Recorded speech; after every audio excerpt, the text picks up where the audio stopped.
Hey guys, it's Stephanie from Red Shoe Rising on Facebook or empoweredroots.com.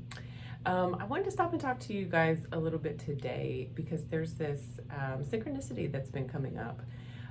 A topic that's what I like about the work I do is that a lot of times things that are going on in my own life or conversations that I've had or work that I'm doing with clients, they all kind of like carry these themes that are really neat and also really good opportunities for growth.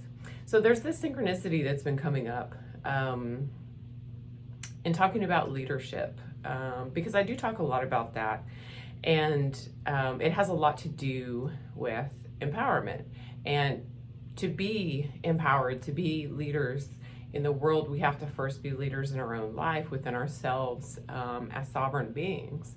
And that's exceptionally important. And sometimes those things, they commingle and do those things together. We don't have to be perfect in any way. But there's this idea that's been coming up about leadership and the fact that to become empowered leaders, even if that's in our own lives or what we're doing in the world or whatever it is, we first have to take on that role of student. I'm always going to be a student first, and that's one of the things I really love. Because I learn new things all the time. I learn new things about myself when I work with clients. I learn lots of things. And it's really about understanding that we're never going to be the full experts, leaders, however we may think that to be. But in saying that, before we can become really empowered leaders, we have to take on this role of student in life where we allow life to teach us the lessons, the experiences that are really needed and necessary for our independent and individual growth. And I don't come from a all love and light philosophy when it comes to healing and transformation and empowerment, because that's not what it looks like. There's a lot of places that are really challenging. There's a lot of deep places that you have to go to bring yourself back to that light, to integrate those things so that you can become fully empowered. What this also means is that we have to let go of a lot of resistance, because when it comes to healing, when it comes to transformation or any of those things, what it comes down to is change. And we resist change. We also resist feeling the emotions. And when it comes, you have to feel. You have to feel to heal. Healing is feeling. And a lot of the things that we really resist are the emotions. They're the feelings. They're sitting with those things that are very uncomfortable. And I completely get this because anybody who knows me, and it's reflected in my writings. If you've read any of my writings, I can be a really stubborn person. And so on my own journey, those are things that have been really relevant for me, is that resistance, the refusal to let go of control, to allow things to be as they are. And that is coming back to wholeness and integration within ourselves when we allow that, when we resist feeling how we feel. What we're doing is we're prolonging the process of healing and transformation. And there's a lot of reasons why. We've been conditioned to repress and suppress and not share certain things, or not share them in this way, or we have all of these wounds and conditioning. And that's a lot of peeling back those layers too, because we have this conditioning that says it's not okay if I'm all of these things. If I feel this way, if I say this thing, if I acknowledge that this is here, I'm going to be rejected or abandoned, or I'm just gonna feel like I'm not lovable. And this is where we create disintegration within ourselves, where we will only love and accept certain parts of ourselves that we find acceptable, whether that's, you can hear my she beast. I have a big she beast. And so Lex. So we, sorry. So we start to to really divide ourselves into what we find acceptable, what we think others will accept in us. Um,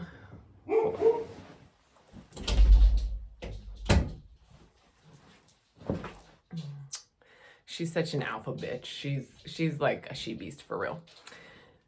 So back to what I was saying. We start to divide ourselves into what we feel like is acceptable. Maybe what we've learned in our families, our relationships, the culture that we live in, lots of different ways that we have learned what is and is not acceptable. And we reject that in ourselves. It really becomes more about self-rejection, self-betrayal. When we say, I'm not going to look at this thing because that looks really ugly. I'm only going to accept these things that look shiny and pretty. And that's part of the process. It's really, and that's part of the process of self-love, is really learning to see and accept ourselves with compassion, where we're at, how we're feeling, and our experience and who we are in that moment.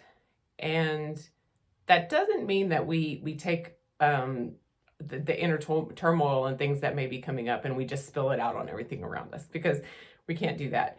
But it's about creating these sacred spaces, these containers for processing, and allowing life to lead us to the things that are really asking for healing as they reveal themselves within ourselves and within our life.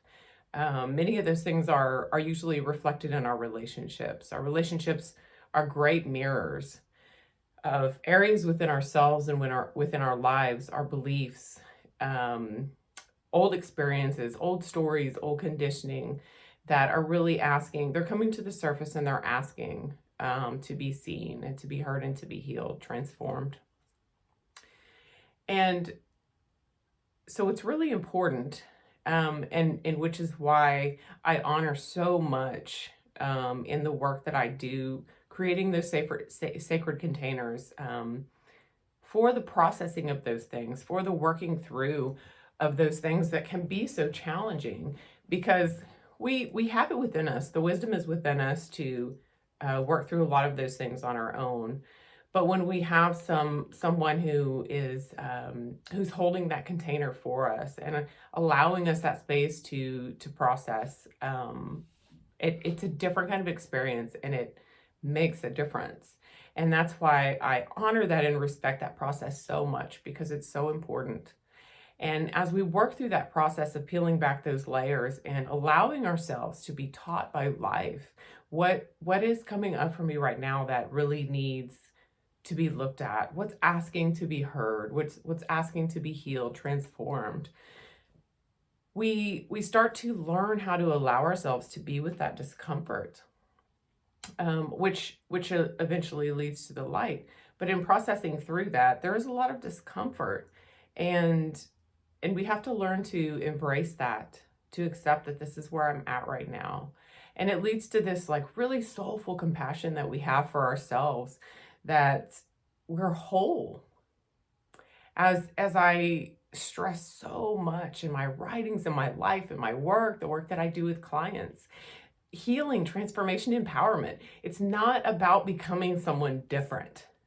It's about becoming more of ourselves in wholeness and healing a lot of those things that have really just been there for a long time, that have stuck with us, that have blocked us, that have kept us stuck from really creating the things that we really, really want to in our lives, however that might look for you individually. And once we are able to do that for ourselves, once we're able to hold that space for ourselves, there's something so beautiful that comes from that, because it's in those spaces that we, as that healing takes place and we offer that compassion to ourselves, what happens as that transforms, that we become able to hold that space for others.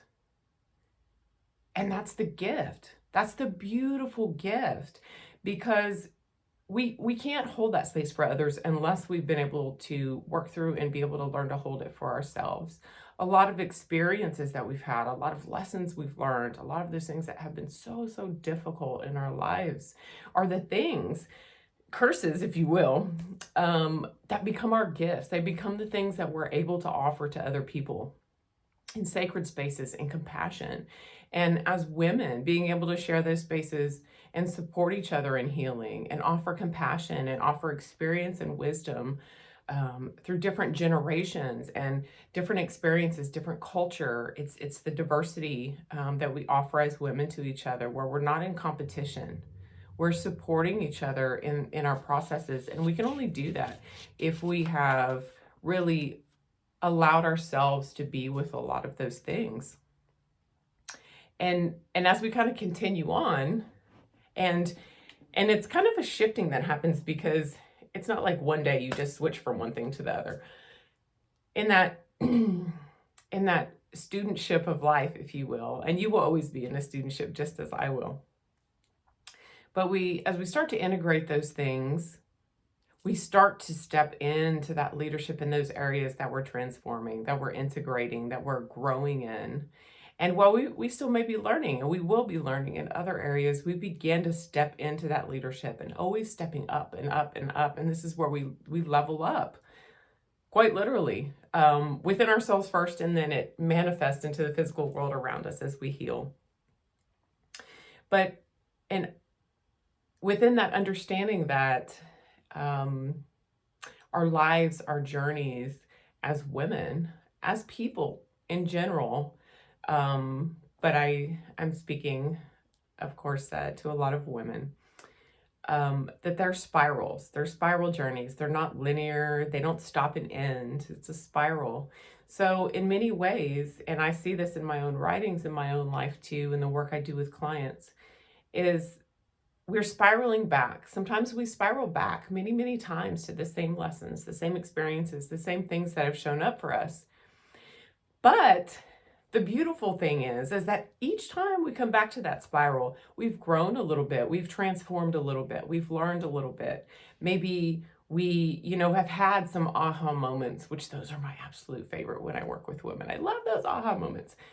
So we have those little parts of growth, or sometimes really big growth that we have when we return back to that place in the spiral. And so it's never that we're in the exact same place. That idea of the sacred spiral is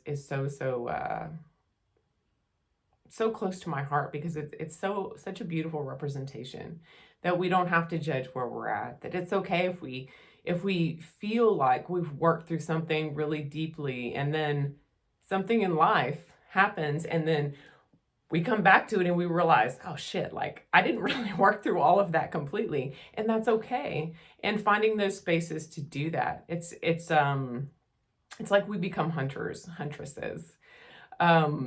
where we have these focused intentions, but we become hunters and gatherers. We are gathering these pieces within ourselves that need healing and integration into our wholeness, because we are whole. It's those places we reject that create a feeling of not being whole. And as this work kind of happens, there's this cool thing that happens, because we start to, it's almost within that journey, it's almost like this light starts shining. It's almost like our true north, our compass. It's returning to that truth and shining a light on those shadowy parts, those things that we deny in ourselves, and it becomes truth, and it begins to infiltrate through our whole lives. And it's within those spaces, liminal spaces, where we create that integration within ourselves, body, mind, spirit, soul, all of these things, where in that liminal space, we're kind of here and there. We're not who we once were, but we're not yet who we know we're becoming. It's kind of that space where we have to allow the ebb and flow when we're in these processes, that there's an ebb and flow. And that's what integration is within those spaces. And so as we begin to kind of unfold within that process, and it's an unfolding, it's like a blossom. It's like a big, beautiful rose, because they're my faves.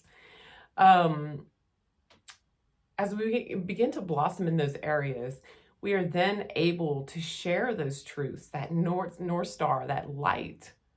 We can share that with others. Those become the gifts that we can offer into the world, into our families, into our own lives. And sharing those truths and that wisdom and that experience, those are your gifts. You have unique things that you have experienced, that you've learned, that you've grown from, that you've transformed from, that have created power within you. And as you continue to just keep powering up, leveling up, bossing up, however you want to refer to it, you can offer those things into the world in a unique way, a way that is just you. No one has that unique set of whatever it is as you do.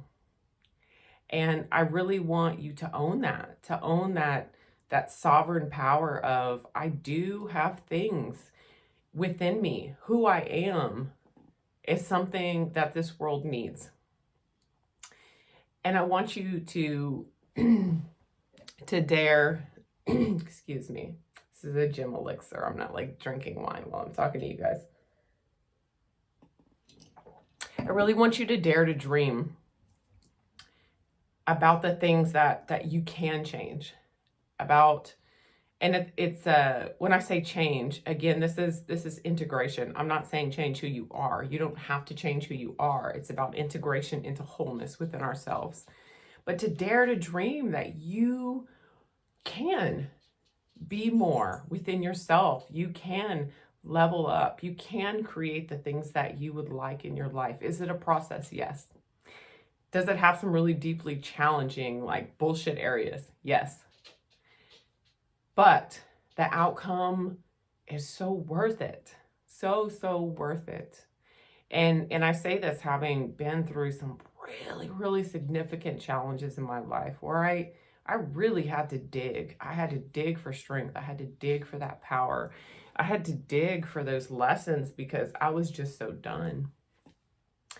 And weeding out all of those things that I was taught as a child, especially the really, which we all carry. It's so many of us, men, women, anyone, but specifically women carry these really deep toxic shame wounds. And those are the things that really come up within this process is that stuff. And for me, growing up in a household where I wasn't allowed to, have my own beliefs. I had to believe what was in the house. There was a lot of really difficult things that were going on that allowed me to believe that I had to be something other than what I was. I couldn't feel what I felt. I couldn't say my beliefs. I couldn't speak my truths. I couldn't ask for my needs to be met. And many of us experience that. Maybe you've had some of those same experiences in your life too.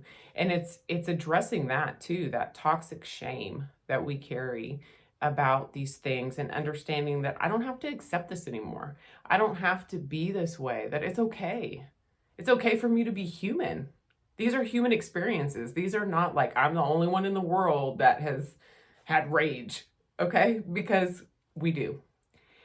And just kind of thinking through that and thinking through about maybe like because this, like I said, this has come up so frequently recently that I feel like maybe there's a lot of people maybe who are kind of working through some of these things of really thinking about where in your life do you really want to step it up, level it up? Where do you want to lead? Where do you want to grow within yourself and your life and transform? And to, within that intention that I'm doing this, I'm going to lead. I'm going to be the sovereign leader of my own life. Where are the areas that I really need to be a student? Where are the areas that life is offering me an opportunity to learn some things or to discover some things or to heal or to grow or whatever needs to happen? So I know that it can be hard. And if you're going through that, man, I hold love in my heart for you, because I know how difficult some of those spaces can be. But you can do it. It's within you. You have everything within you that you need to do this, to grow and become more essentially who you are, an empowered, beautiful woman or person in this world, however you may identify, and to be that leader, to be that sovereign person in your own life, and to share your gifts with the world. And that's what I so encourage you to do, for every woman to do, for every person to do. But women are my jam. So I really, maybe as you move through your week or your month or your day or your hour or just this minute, kind of think through some of those things. Like, is there an opportunity that life is offering you right now, and kind of what you can do with that? It's such a process, and I honor it and I respect wherever you're at on your journey. And you can see, if you go over to empoweredroots.com or Red She Rising on Facebook, you can kind of see reflected in my writings how much of this has really come up for me, within my own journey, within my own process, with the work that I do with other women, over the last almost 20 years, but really deep inner work for myself, and how that's kind of reflected in learning to just be with those things that we're really uncomfortable with, and to be vulnerable and sharing those things that are really human. So if you want to check those out, please do, or you can join us, Red She Rising on Facebook as well. There's some other things that I'm adding to the website, which I'm super excited about too. A lot of those will be free. So if you want to check those out, please do. There will be some meditations and different things, probably some classes and stuff like that. So as you go on, I wish you all of the power. I am here because my desire is for every woman to find passion, power, and purpose in her life, to become fully embodied and empowered within herself, to create whatever it is that you desire for your life, which is unique to you. It's a unique path. So I love you. I'll talk to you later, and I'll see you maybe in some other place online if I do. Bye.